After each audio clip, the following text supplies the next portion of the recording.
Ex-prisioneiros do Reddit, qual foi a coisa mais assustadora que você viu no interior? Passei algumas semanas na prisão do condado. No primeiro dia, quando estávamos todos sendo processados na instalação, tirar a roupa, curvar-se, espalhar as bochechas e tossir, fomos informados de forma muito sucinta para nunca, jamais, brincarmos sobre suicídio enquanto estivéssemos na instalação. Tipo, como você simplesmente não diz mais, bomba, em um avião. No terceiro dia, eu tinha uma boa compreensão dos outros caras com quem estava preso. Eu era fisicamente o maior dos caras brancos em nosso pod, então todos os garotos brancos se amontoavam em volta da minha mesa durante as refeições para ficar longe do pessoal hispânico e do povo negro. Sim, há 3 equipes e instalações correcionais, se você quiser ou não. Havia um garoto no grupo que parecia subdesenvolvido mentalmente, ele provavelmente tinha dificuldade de aprendizado entre outras coisas, mas ele basicamente agia como um garoto de 12 anos. Eu soube desde o início que ele iria se meter em problemas porque ele nunca parava de falar ou se mover, e ele estava esfregando todo mundo da maneira errada. Tentei dizer a ele para relaxar e ficar invisível, mas ele não estava entendendo o que eu estava dizendo a ele. Eu estava lá há uma semana, quando o garoto de 12 anos finalmente perdeu completamente a calma. Ele estava no chuveiro, cantando e brincando, fazendo uma performance que foi longe demais e fez cocô no chão como uma piada.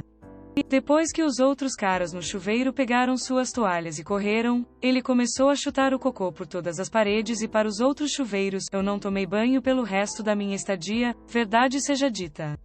Tornou-se uma grande cena, e então quando os curadores vieram para limpar o cocô em todas as paredes, ela se tornou uma cena ainda maior. O tempo todo, o jovem de 12 anos estava trancado em uma cela perto dos chuveiros, rindo e brincando enquanto outros internos tinham que limpar seu cocô e tornar a área do chuveiro novamente higiênica. Afinal, as instalações administradas pelo Estado têm padrões. No dia seguinte, todos estavam olhando para o garoto de 12 anos, com ódio nos olhos. Tipo como Gomer Pyle, em Full Metal Jacket. Todo mundo perdeu o banho no dia anterior devido ao acidente com cocô, e então o garoto ainda estava fazendo palhaçadas no café da manhã do dia seguinte. Todo mundo ficou muito frio com ele, mesmo abertamente maldoso.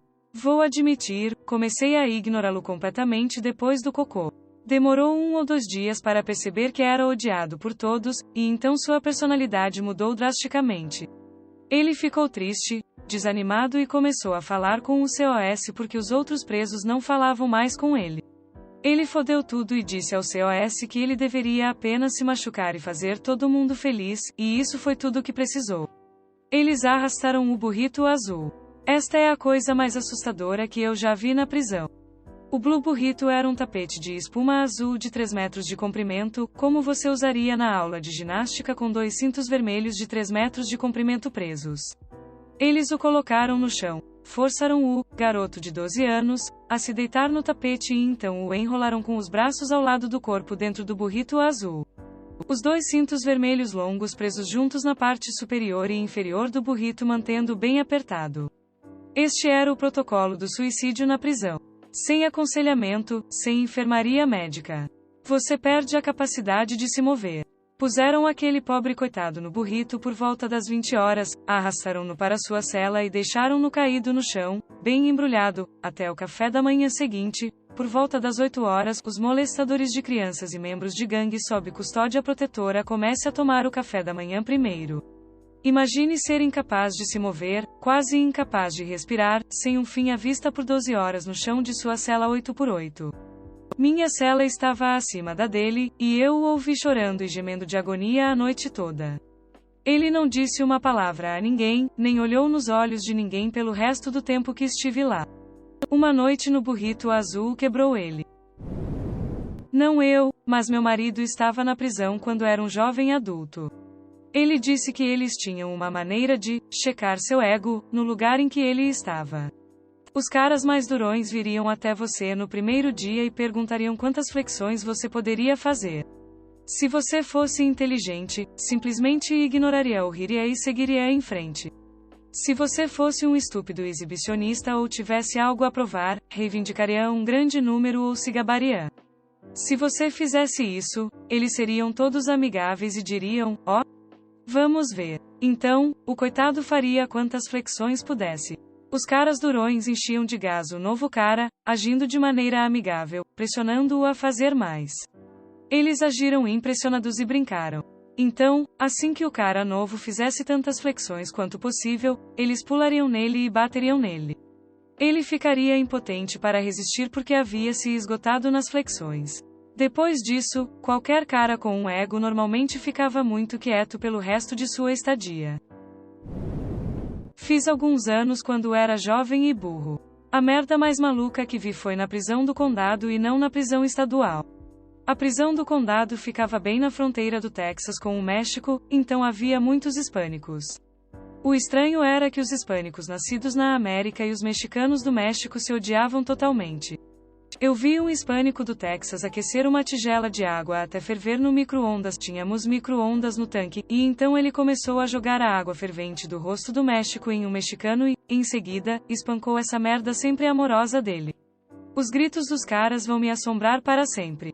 Eu também vi um cara pegar uma lâmina de um pequeno apontador de lápis, amarrar em uma escova de dente e cortar o rosto de um cara de orelha a orelha enquanto ele dormia.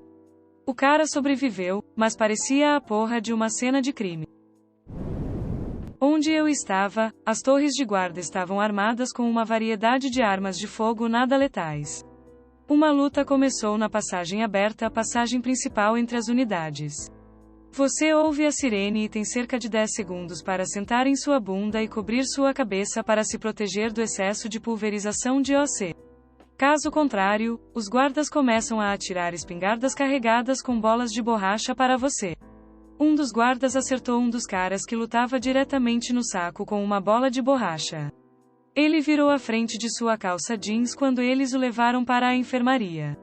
Aparentemente, perdeu um testículo devido à ruptura. Removido. Não um prisioneiro, mas um ex-guarda. Eu trabalhei em um centro de detenção juvenil no Novo México. A coisa mais assustadora que já vi foi um menino de 9 anos, preso por assassinar os pais. Não havia nada ali. Não consigo chamar isso de humano. Olhei nos olhos dessa criança e senti mais medo do que jamais senti até hoje. Esta não era uma criança, era um monstro. Puro mal, condensado e com forma humana. E cerquilhas X200B. E para esclarecer, já agendei e cuidei de suspeitos de assassinato antes, não era nada novo. Mas esse garoto era diferente. Muito diferente. Ele nunca quebrou nenhuma regra e sempre seguiu comandos, mas nunca falava a menos que perguntasse diretamente algo. E então foi curto. Apenas para responder a uma pergunta. Ele também nunca chorou. O que é muito incomum para uma criança de 9 anos na prisão. Ele acabou sendo julgado e transferido para um hospital psiquiátrico. Mas nunca vou esquecer os olhos do garoto. Isso me assombra até hoje. Um amigo meu fez uma curta temporada. Pelo que ele me disse, ele deveria receber a papelada detalhando suas acusações antes de ir para a prisão, mas não o fez. Isso fez com que os outros prisioneiros ficassem desconfiados, pois acreditavam que ele era um delator, estava tentando esconder isso deles e eles ameaçaram espancá-lo. Um velho conhecido dele estava lá e garantiu ao meu amigo que ele não tinha nada com que se preocupar, pois eles o vinham ameaçando por meses e nada havia acontecido. Naquela noite, enquanto meu amigo estava arrumando a cama, alguns prisioneiros correram para a cela de um conhecido e o espancaram até a ponto de matá-lo. Eles estavam jogando a cabeça dos caras para fora do concreto a tal ponto que meu amigo podia ouvir. Meu amigo diz que foi o momento que o assustou muito. Não um prisioneiro, mas um ex-oficial correcional. Vi um cara se desintoxicando de álcool morrer. Respondeu a um trabalhador da manutenção que apunhalou outro recluso na cabeça com uma chave de fenda. E estava envolvido na contenção de um motim. Obrigatório não um prisioneiro, mas um ex-oficial correcional. Certa vez, tive que trabalhar horas extras em uma unidade de segregação. A primeira coisa que acontece ao entrar nesta unidade é que recebemos uma ligação informando que um interno que estava fora em uma viagem médica estava voltando e deveria ser colocado em uma cela de observação de suicídio. Este preso foi levado a um hospital externo por cortar o braço do pulso até o bíceps. Nós o colocamos na cela de observação de suicídio e fomos procurar um tapete para ele, o que era difícil porque ele não poderia ter um com um buraco enquanto estivesse em observação de suicídio. Ele me disse que se eu não comprasse um tapete para ele em 5 minutos, ele iria começar a arrancar pontos. Eu disse a ele para esperar, fui procurar um tapete e aparentemente tinham se passado 6 minutos, porque quando eu voltei, ele havia rasgado suas bandagens e arrancado todos os pontos em seu braço.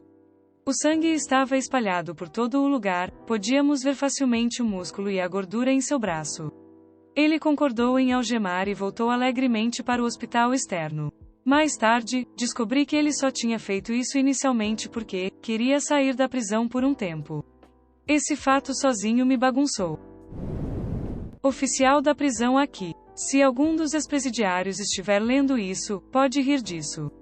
Eu estava trabalhando em uma unidade de alta segurança em risco, onde alojamos prisioneiros com tendências suicidas. Um prisioneiro em particular gosta de encher a boca com seu mijo e merda e cuspi-lo em você pelas frestas das portas. Um dia esqueci de andar longe de sua cela e de repente, BAM. Ele bateu na parte interna da porta com a palma da mão. Porra, me deu um solavanco e já sou oficial há 13 anos.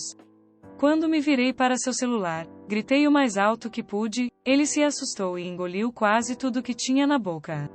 Em segundos, houve vômito de projétil do prisioneiro. A parte fodida é que tínhamos que limpar a cela enquanto o prisioneiro era levado ao médico para OBS. Mijo, merda, vômito. Foi ruim. É um trabalho difícil às vezes. Eu estava na prisão uma vez esperando para ver um juiz. Eles me mudaram para 3 prisões diferentes em 3 dias por algum motivo. Eu não era um encrenqueiro e só estava preso por dirigir com a carteira suspensa, mas sou grande e pareço assustador. De qualquer forma, quando me transferiram para o tribunal, fui algemado a alguém que cumpria pena perpétua e ele era a Irmandade Ariana. Sou hispânico, mas pareço completamente branco e tenho a cabeça raspada. Ele me disse que os negros tinham sinal verde, e que eu tinha que balançar na hora. Se eu visse um homem negro ao alcance, era necessário lutar contra ele, ou eles me espancariam ou me matariam mais tarde. Foi assustador e, felizmente, os COS estavam cientes e mantiveram todos separados até que o sinal verde acabasse.